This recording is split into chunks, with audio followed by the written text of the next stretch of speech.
what's your religion, blah, blah, blah, blah. That's also discrimination.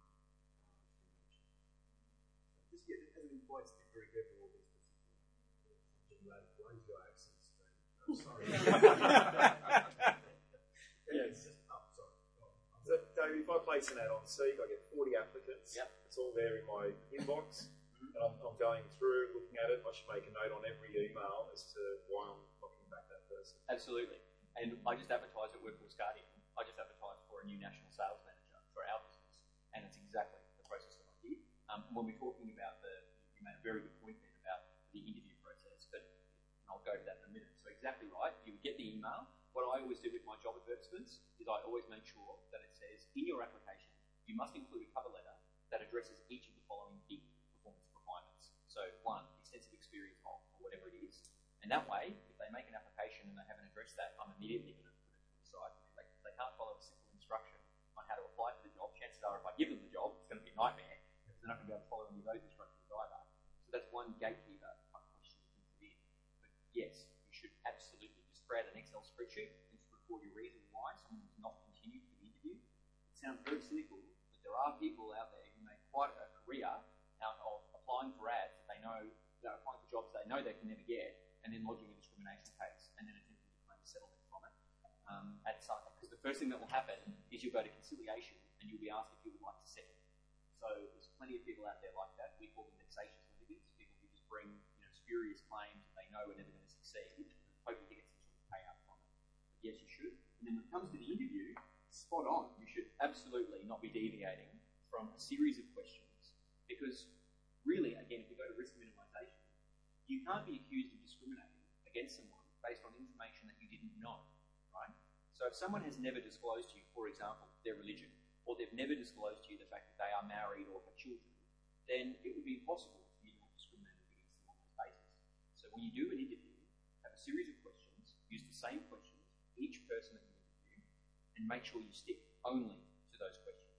Avoid that temptation, because we're in Australia, and we're all pretty laid back, and this is a natural thing for us. What we do is we go, so tell me a bit about yourself. What do you like to do? What's going on? That has tragedy written all over it. Because then the person says, well, I do karate because my father is Korean, and, et cetera, and you start to suddenly unfold all of these personal attributes. And my son's also got into it recently, and my wife does it too, but not so much anymore because she's a big deal at the moment. And all of a sudden, all of these, possible grounds for discrimination are being revealed to you. You might not write them down. They might not even factor into your consideration. But now, all of a sudden, a whole bunch of claims, potential claims, are listed. Ask precise questions, record relevant information. None of your questions should be about anything other than the job and that person's ability to do that job. That's it. I know it doesn't sound like a lot of fun. It's not the Australia that I grew up in, that I want to live in, but that's the law, and I'm all about protecting you and making sure you don't do that. What happens if the employee asks you if they can have time off to pray? That's a good question. And I was doing a presentation yesterday, actually, and someone said that they had an employee that wants to leave. They've already engaged them. They've been there for 6 months. Someone like that last week. Yeah, and all of a sudden, this person was saying to me that this employee who's actually been there for quite some time has just discovered religion, which is fine, as you do. And this person's actually converted to Judaism, which is interesting. And now they want to, and because they've converted, I suppose they're very, they're very passionate about it. And now they want to leave before sundown each Friday so they can have their Shabbat or Sabbath observances.